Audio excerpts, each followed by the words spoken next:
Innal hamdalillah nahmaduhu wa nasta'inuhu wa nastaghfiruh wa na'udzu billahi min sururi anfusina wa min sayyiati a'malina may yahdihillahu fala mudhillalah wa may yudlil fala hadiyalah.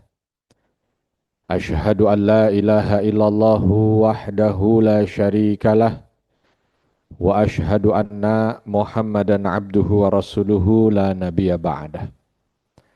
Allahumma salli wa sallim wa barik ala nabiyyina Muhammadin wa ala alihi wa ashabihi wa mawalah ma ba'd. Faya ayyuhal hadirun ittaqullaha haqqa tuqatih wa la tamutunna illa wa antum muslimun. Qala Allah Ta'ala fi kitabihil karim, a'udzu billahi minasyaitonir rajim, bismillahirrahmanirrahim.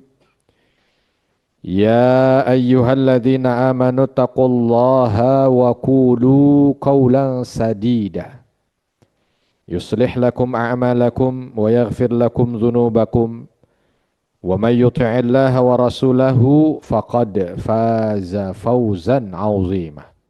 Shadaqallahul 'adzim. Sidang salat Jumat yang dimuliakan Allah, marilah di hari yang baik dan penuh dengan rahmat dan berkah dari Allah Subhanahu wa taala ini kita senantiasa meningkatkan iman dan takwa. Di antara unsur iman dan takwa ini adalah rasa syukur kita kepada Allah Subhanahu wa taala. Karena pada saat ini Allah Subhanahu wa taala begitu mencintai kita, sebab di antara tanda cinta Allah itu adalah ketika seorang hamba diberikan kemudahan untuk melaksanakan aktivitas amal saleh. Kita diizinkan kali ini dengan segala macam aktivitas dan kesibukan kita di siang hari, tetapi Allah masih kuatkan. Kuatkan iman kita sehingga kaki kita bisa melangkah ke tempat yang mulia ini. Mudah-mudahan ini merupakan bahagian daripada tanda ridho dari Allah Subhanahu wa taala. Bulan ini masih dalam rangkaian bulan hijrah, di mana banyak kita mencoba untuk menggali berbagai macam bentuk sejarah dan hikmah dari hijrah. Hijrah ketika kita lihat dari sisi makna, maka banyak para ulama lughah mengatakan hijrah itu intiqal min maudhi' ila maudhi'.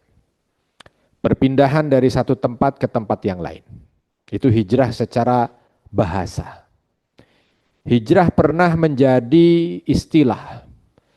Dan istilah ini istilah syar'i tapi terbatas waktu.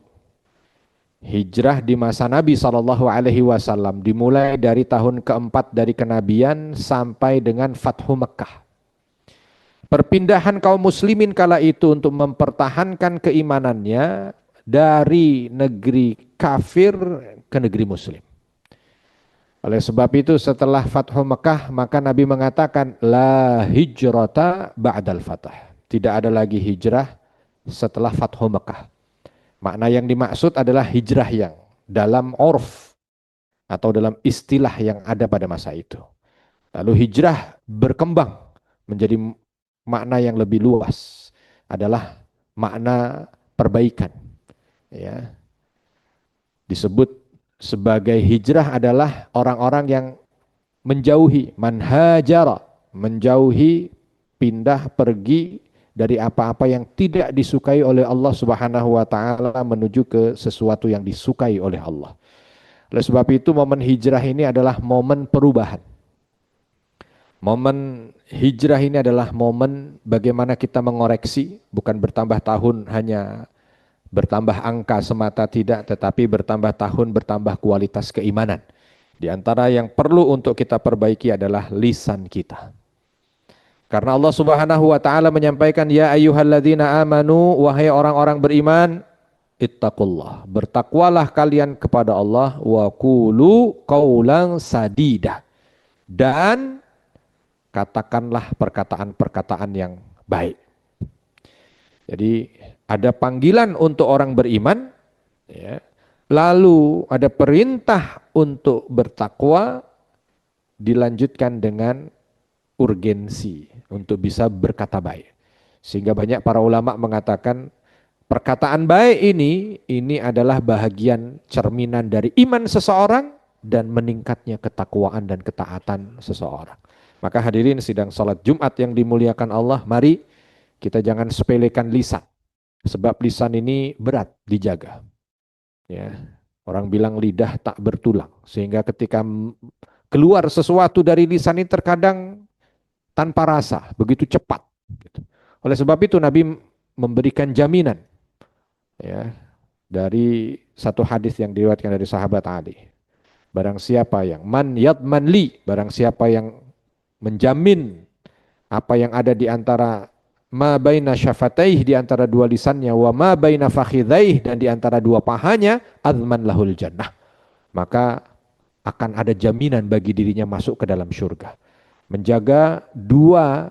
Menjaga salah satu di antara dua lisan, dua bibir, ini lisan, ini mendapat jaminan surga.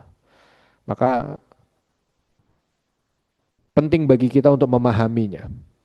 Bahkan ada ketika seorang sahabat datang kepada Nabi Shallallahu Alaihi Wasallam, ya Rasulullah, bagaimana dengan seorang wanita yang dia sholat malamnya dan puasa siang harinya? Ini sholat malam berarti sunnah ya, tahajud yang dilaksanakan. Puasa di siang hari juga puasa yang dimaksud adalah puasa sunnahnya. Luar biasa kalau ada orang sekarang begitu kan tuh luar biasa. Malam sholat sunnah, malam sholat tahajud, pagi atau siangnya puasa. Tapi ada satu yang menjadi catatan. Tapi orang ini tetangganya senantiasa tersakiti hati oleh lisannya. Maka Nabi langsung menjawab dengan kalimat singkat, tidak pakai untuk pendalaman, tidak pakai untuk verifikasi. Enggak. Langsung Nabi mengatakan, hiya finnar, dia di neraka. Sahabat ini masih penasaran lalu bertanya, lalu bagaimana dengan seseorang yang mungkin sholat hanya wajib saja, puasa hanya wajib saja, tapi orang lain merasa sejuk dengan lisannya. Maka Nabi pun menjawab dengan singkat, hiya fil jannah. Orang yang seperti ini di surga. Tentu ini bukan ingin mengambil ibrah atau hukum berkaitan dengan masalah sholat fardu dan sholat sunnah atau puasa wajib dan puasa sunnah. Bukan. Tetapi untuk menekankan bahwa pentingnya lisan mewarnai perjalanan hidup akhirat seseorang. Ya. Jadi jangan pernah kita merasa aman saya. Saya udah malam ini nggak pernah tidur, sholat terus, pagi puasa. Jadi nggak ada masalah, saya sakiti orang, salah itu. Karena ternyata lisan ini punya peranan penting. Ya, ketika orang mendapat manfaat, ketika orang merasa tercukupi, ketika orang bahagia dengan kata-kata yang keluar dari lisan kita, itu bahagian. Tanda Allah akan mudahkan kita masuk ke dalam surga. Tapi kalau dengan lisan ini begitu mudah kita mengucap hal-hal yang tidak baik, maka na'udzubillah ini bahagian dari keburukan yang akan didapatkan oleh orang tersebut. Maka Allah Subhanahu wa taala mengatakan wa qulu qaulan sadida. Katakan perkataan yang sadida, yang lurus, yang baik. Perkataan yang baik, tentu perkataan ini bukan cuma didengar oleh makhluk memang. Ada perkataan-perkataan yang didengar oleh Allah Subhanahu wa taala. Maka lisan ini harus dijaga. Yang pertama dijaga tetap baik di mata Allah. Dan ini yang paling utama, paling penting. Sehingga jangan keluar kecuali yang baik. Di antara yang baik adalah radban bidzikrillah. Nabi mengatakan begitu, jaga dia supaya terus basah dengan menyebut asma Allah. Ya, biasakan lisan ini mengucap kalimat Allah yang menciptakannya. Allah yang memberikan segalanya, sehingga nanti ketika nyawa ini dicabut, lisan ini pun tidak berat untuk mengucap kalimat Allah. Jangan salahkan ketika ada orang yang ketika meninggal ditalkin susah jawab. Nyebut Allah susah, sebab memang hidupnya nggak pernah itu ada kalimat Allah. Sebut kalimat Allah. Allah inilah kalimat yang akan meringankan hidup kita, memudahkan segalanya. Kalau berbicara tentang itu banyak sekali keutamaan yang hadir, yang menenangkan hati dan lain sebagainya. Maka jadikan lisan ini baik dengan banyak menyebut asma'nya. Dengan banyak menyebut kalimat tayyibah. mau subhanallah walhamdulillah wala ilaha illallah wallahu akbar dan lain sebagainya. Yang kedua, lisan ini harus baik di hadapan Nabi sallallahu alaihi wasallam. Bagaimana? Dengan memperbanyak sholawat kepadanya. Ya, jangan sampai kita yang mengaku sebagai umat baginda Nabi Muhammad sallallahu alaihi wasallam, tapi ternyata lisan ini ketika nanti dihitung seumur hidup kita itu hanya bisa dalam hitungan jari kita bersolawat kepada baginda Nabi Muhammad sallallahu alaihi wasallam. Ini hari Jumat, hari yang baik, maka manfaatkan untuk memperbanyak solawat. Nah yang ketiga, lisan ini baik kepada sesama makhluk. Dan makhluk punya tingkatan. Di antara makhluk yang Allah berikan tingkatan paling tinggi setelah Allah dan Rasulnya adalah orang tua. Maka jaga lisan ini baik kepada orang tua. Ada orang tua saya sudah meninggal Ustadz, nggak apa-apa, masih bisa lisan kita baik untuk orang tua yang sudah meninggal. Dengan apa? Mendoakan. Masih hidup, alhamdulillah. Gunakan lisan ini sebagai sarana untuk bisa mendapatkan ridha Allah. Masuk ke dalam surga dengan cara tercepat. Bahagiakan orang tua dengan lisan. Lalu berikutnya siapa? Pasangan hidup kita. Lalu berikutnya siapa? Anak kita. Orang-orang yang ada di sekitar kita. Maka insya Allah kalau kita mampu untuk bisa menjaga ini dengan sebaik mungkin, maka lisan akan menjadi anugerah. Maka lisan akan menjadi sarana yang bisa mendatangkan ridho Allah subhanahu wa ta'ala. Dan bukan hanya sekedar itu. Allah janjikan tambahan. Yuslih lakum a'malakum wa yaghfir lakum dzunubakum. Allah akan perbaiki segala urusannya. Jadi jangan remehkan perkara lisan. Lisan kita benar. Lisan kita luruskan. Maka segala urusan hidup kita benar. Segala urusan itu dipermudah. Yang mempermudah dan yang membenarkan adalah yang memiliki kehidupan. Allah subhanahu wa ta'ala. Wa yaghfir lakum dzunubakum. Dosa kita diampuni. Diamnya kita, mungkin gak baca istighfar, kita diam, tapi diam berpuasa untuk tidak menyakiti orang lain, itu mendatangkan pengampunan. Diam untuk tidak menggibah orang lain, mendatangkan pengampunan. Atau berucap dengan sesuatu yang membahagiakan orang lain, akan mendatangkan ampunan.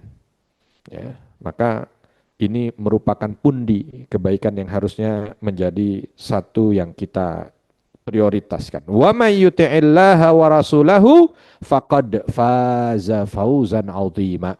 Barang siapa yang bertakwa, taat kepada Allah dan Rasulnya, maka dia akan mendapatkan kemenangan nyata berupa surga Allah. Dan ini yang dimaksud adalah menjaga lisan. Maka mereka yang menjaga lisan, akan Allah subhanahu wa ta'ala perbaiki segala urusannya, akan Allah subhanahu wa ta'ala ampuni segala dosanya, dan akan Allah subhanahu wa ta'ala masukkan dia ke dalam syurganya. Barakallahu li walakum fil Qur'anil azim wa nafa'ni wa iyyakum bima fihi minal ayati wa dzikril hakim. Aqulu qawli hadza wa astaghfirullaha li walakum fastaghfiruh innahu huwal ghafurur rahim. Astaghfirullah.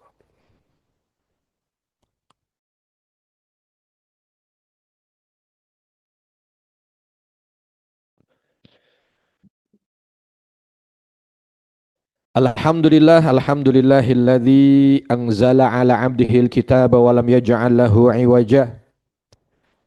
Qayyiman liyundhira ba'san syadidan min ladunhu wa yubashshiral mu'minina alladzina ya'maluna as-salihat anna lahum ajran hasanah.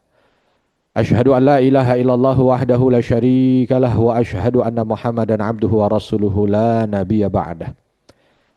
Fa ya ayyuhal hadirun ittaqullaha haqqa tuqatih wa la tamutunna illa wa antum muslimun. Innallaha wa malaikatahu yusalluna 'alan nabiy ya ayyuhalladzina amanu sallu 'alaihi wa sallimu taslima. Allahumma salli 'ala Muhammad wa 'ala ali Muhammad kama shallaita 'ala Ibrahim wa 'ala ali Ibrahim wa barik 'ala Muhammad wa 'ala ali Muhammad kama barakta 'ala Ibrahim wa 'ala ali Ibrahim fil 'alamin innaka Hamidum Majid. Wardallahumma an arba'atil khulafa'ir rasyidin Abi Bakar wa Umar wa Utsman wa Ali wa nahnu ma'ahum bi ihsanin ila yaumiddin. Allahumma ighfir lil mu'minina wal mu'minat wal muslimina wal muslimat al ahya'i minhum wal amwat innaka sami'an qaribun mujibud da'awat ya qadiyal hajat. Rabbana dhalamna anfusana wa illam taghfir lana wa tarhamna lanakunanna minal khasirin. Allahumma inna nas'aluka al-huda wa tuqa wal afafa wal ghina. Allahumma a'inna ala dzikrika wa syukrika wa husni ibadatik. Allahumma ansur ikhwanana al-mustada'afina fi Palestin. Allahumma ansur ikhwanana al-mujahidina fi Gaza fi Palestin ya arhamar rahimin. Allahumma wahid sufufahum wajma' kalimatahum wa sadid ramyahum. Allahumma alayka bil yahudi wa man awanahum. Allahumma ankidil masjid al-aqsa min kaidi sahayinah ya jabbaru ya qahar. Allahumma inna nas'aluka husnal khatimah. Rabbana ighfir lana wa liwalidina warhamhum kama rabbawna shighara. Rabbana atina fid dunya hasanah wa fil akhirati hasanah wa qina adzaban nar. Wa sallallahu wasallam ala nabiyina Muhammad walhamdulillahi rabbil alamin. Ibadallah, innallaha ya'muru bil adli wal ihsan wa ita'i dzil qurba wa yanha 'anil fahsya'i wal munkari wal baghi ya'idzukum la'allakum tadhakkarun washkuruhu ala ni'amihi yazidukum wa la dzikrullahi akbar. Aqimissalah.